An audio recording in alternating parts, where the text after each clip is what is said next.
Bagaimana menurut Buya cara meyakinkan hati, menguatkan hati ketika kami kaum minoritas, sebut saja kami kaum minoritas, itu disebut sebagai aliran yang salah, sebagai orang yang tersesat. Bahkan saya pribadi sering mendapatkan Buya bahwa saya pribadi ini adalah seorang teroris dan tidak berhak menjadi seorang pendidik.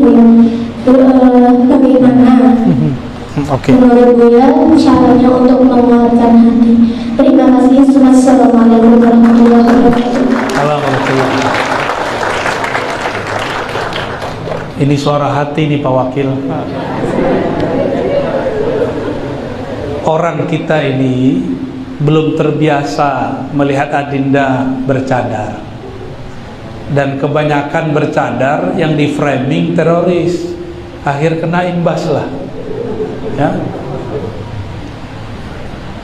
Lalu bagaimana caranya? Ya sudah, hadiri majelis maulid, karena teroris nggak pernah hadir majelis maulid. Ada istighosah hadir ya. Nanti malah orang senang, oh ternyata yang bercadar ini bukan satu aliran, tapi banyak aliran listriknya. Saya banyak berkunjung ke pesantren-pesantren, ke majelis-majelis. Banyak majelis Ahlus Sunnah, Asy'ariyah, Maturidiyah, bertariqat Sufi, bermazhab Syafi'i, itu santriwatinya bercadar. Cuma sayang, karena memang di pusat itu yang bawa bom bunuh diri dulu bercadar, maka dosen-dosen itu agak horor, takut dibom lagi ngaji, lagi kuliah. Mohon dimaklumi ya deh ya. Sesekali mungkin perlu berimprovisasi, pakai masker mirip cadar ya, berimprovisasi bolehlah. Saya sempat berdebat dengan orang di kampus saya karena dilarang mahasiswi saya bercadar. Saya bilang, Pak, di kampus sebelah sudah dilarang, masa di kampus kita dilarang? Oh di sini nggak boleh, di kampus saya dulu di Al-Azhar nggak boleh. Ya, itu kan kampus kamu, ini kampus kita bersama, tetap saja tidak boleh. Tapi tenang ya, yang bercadar tetap ada. Yang penting tampilkan, show up, tampilkan bahwa adinda ini bercadar itu bukan cadar kelompok sebelah, tapi yang mengikuti mazhab Syafi'i. Coba buka kitab-kitab mazhab Syafi'i, dianjurkan tutup muka. Cuma istri saya maunya baru pakai cadarnya cara masker ya. Saya bilang, Dek pakai cadar Dek. Dijawab pakai kaidah fikih yang lain. Ya mampus juga kita ya. Yang disuruh pakai cadar, dia pakai kaidah lain ya. Nah, terserahnya adinda mungkin pakai kaidah yang lain. Guru saya namanya Syekh Taufik bin Muhammad Sa'id Ramadan Al-Buti. Semua putrinya bercadar. Apa kata beliau? Aku ingin membantu kalian para cowok-cowok jomblo dan cowok-cowok yang gak jomblo matanya jalalatan, supaya ghaddul basor. Mau dilihat matanya doang kan pusing juga kita bah. Tapi sahabat beliau di Mesir, Syekh Ali Jum'ah, walaupun tidak sahabat dekat, anaknya semuanya perempuan dan tidak bercadar, sama-sama bermazhab Syafi'i. Itu pilihan saja ya, itu pilihan. Nah, semoga nanti ada pesantren-pesantren Ahlus Sunnah wal Jamaah yang mulai mensyiarkan itu sebagian ya, mulai membolehkan ya, kalau saya senang Pak lihat di Malaysia sudah biasa, di Kuala Lumpur itu ibu kota sudah biasa kita lihat perempuan bercadar, di Pekanbaru sudah biasa, di Medan baru di pesantren-pesantren, di Jawa ada pesantren apa tuh suci ya, ya benar, Santen Suci namanya. Itu perempuan bercadar ya. Di Jawa Timur banyak perempuan bercadar dan mereka nahdiyin ya, mereka nahdiyin Ahlus Sunnah. Barangkali itu ya Nanti coba Shoaib tunjukkan, ikuti aktivitas yang diikuti oleh Ahlussunnah secara umum, supaya mereka nggak merasa antum ini ghuraba atau geroba. Ya. Satu lagi ya. Oh, Khidir tadi ya. Apa? Adakah syariat selain syariat yang zahir itu? Oke.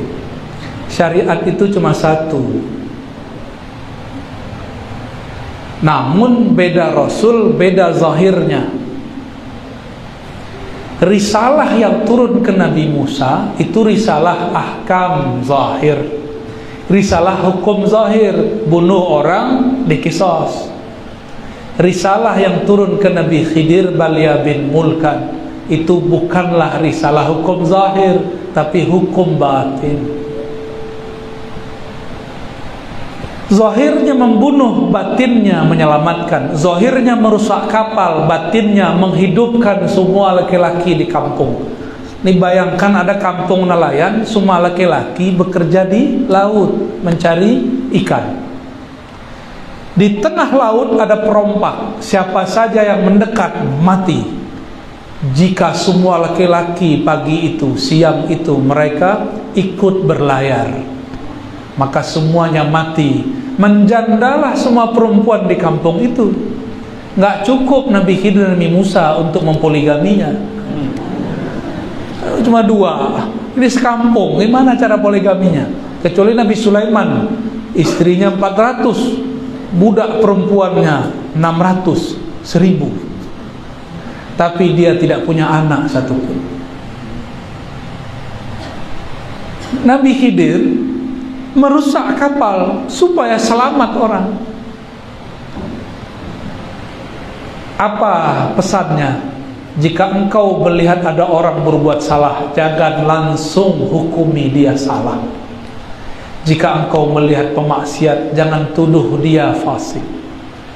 Begitu juga jika engkau melihat ada orang taat, jangan langsung katakan dia wali Allah. Siapa tahu ada hukum di balik hukum. Syariat tetap satu, cuma turunnya ke nabi-nabi berbeda. Sempurnanya pada Nabi Muhammad sallallahu alaihi wasallam. Dan tidak ada namanya wali, orang tarekat, bertasawuf tidak bersyariat, tidak ada. Kalau orang belajar ma'rifatullah tidak sholat, saya ketemu, cuma dia tidak ingkar sholat, itu yang penting. Yang tidak boleh itu ingkar, ngomong sudah gak wajib sholat, saya sudah kenal Allah, untuk apa lagi sujud dan rukun. Kalau orang begitu langsung hukumnya kafir zindik. Ini kita lagi jalan, ada orang mabuk-mabuk gak sholat subuh, kita boleh gak langsung bilang dia kafir? Gak boleh. Kalau ada orang gak sholat subuh, kita berhusnuzon dulu, mungkin dia masih malas. Kalau kita tanya, kenapa kamu tidak sholat subuh? Dia bilang, sholat subuh, hari gini masih ada subuh, kafir dia. Dan saya ketemu orang-orang yang benar kenal Allah, secara zahir orang lihat tidak sholat, syak murid-muridnya. Apa yang terjadi? Dia duduk-duduk depan musola, ngerokok-ngerokok, datang jamaah, Pak Haji, sholatlah Pak Haji. Pak Haji diajak sholat, nggak salah. Yang jamaah ini masuk, orang sudah qomat, tahu-tahu ya si jamaah ini semangat di belakang imam. Imamnya yang tadi duduk di depan, dia bingung, ini yang di depan siapa yang asli ini? Gimana kira-kira? Itu makomnya Uwais Al-Qarni. Makanya Uwais Al-Qarni dalam ilmu tasawuf masuk golongan sahabat. Dalam ilmu hadis disebut tabi'i mukhadram. Karena Uwais Al-Qarni secara rohani ketemu Nabi, fisik jaga, lagi jaga begini ketemu Nabi, kenal Uwais. Apa kata Nabi? Ya Umar, ya Ali, kalau engkau hidup panjang umur, mintalah doa istighfar kepada orang ini. Karena ternyata Umar sama Ali sering tengkar. Ini sahabatnya sering tengkar. Ini Pak Wakil ini sering tengkar nih. Gitu ya. Jadi tidak ada wali Allah ingkar syariat. Kalau terlihat oleh antum gak bersyariat, mungkin kita suuzon. Gak usahlah ya. Sholat kita ini belum khusyuk, sholat kita ini belum tentu diterima. Kalau ada orang gak sholat di mata ini, belum tentu dia tidak sholat. Siapa tahu yang kita lihat bayang-bayang, bukan orangnya. Ya, itu sudah masyhur lah kalau di Martapura orang-orang begitu ada ya. Tokoh-tokoh begini banyak di sini. Kalau di Jawa namanya Gusmi. Guru dari Abbas Kumpul namanya Kiai Haji Hamid Pasuruan. Punya sahabat namanya Gusmi. Gusmi ini nggak terlihat sholat oleh orang yang terhijab matanya. Ngadu kepada Kiai Hamid Pasuruan. Beliau lagi duduk di kamarnya, di belakangnya ada jendela. Si murid itu kemudian ditegur oleh Kiai Hamid. Bocah, kamu mau tahu di mana Gusmi sholat? Ini antum percaya atau tidak? Ini karomah aulia. Dibukalah jendela, ada pohon di situ. Beliau lagi sholat di atas pohon. Sulit percaya ya? Itu mah belum seberapa ya. Wali itu ada yang sholatnya di atas awan, ada yang di atas angin, ada yang di atas air. Itu biasa. Murid-murid Nabi Khidir begitu semua. Nabi Musa nggak dikisahkan di dalam kitab. Itu diajak jalan sama Nabi Khidir ke tengah laut, nggak nyebur dia. Kalau nggak percaya, nanti antum kalau ketemu Nabi Musa tanyain. Nggak percaya, tanya aja. Nanti kita akan ketemu para nabi di akhirat. Antum tanya, saya saksinya. Ya, wah dongeng lagi nih. Bukan, ini asli. Ya, jangankan cuma jalan di atas air, takdir ke depannya Nabi Khidir kasih tahu. Ya, itu mah cetek tuh jalan di atas air. Nabi Khidir masuk ke dalam laut, nggak perlu nafas pakai bantu oksigen, nggak perlu. Itu mukjizat beliau.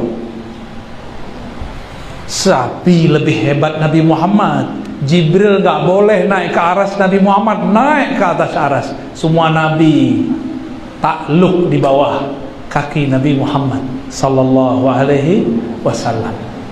Ya, jadi yang penting tidak ingkar.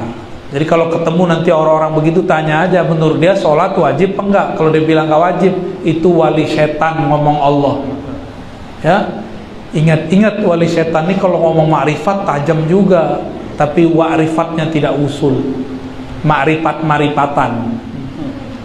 Wallahu a'lam bishawab. Semoga kita diridhai oleh Allah Subhanahu wa taala. Semoga kalam-kalam kami yang kurang disempurnakan Allah, yang sudah baik semoga diridhai oleh Allah. Mohon maaf atas salah dan kurangnya. Assalamualaikum warahmatullahi wabarakatuh.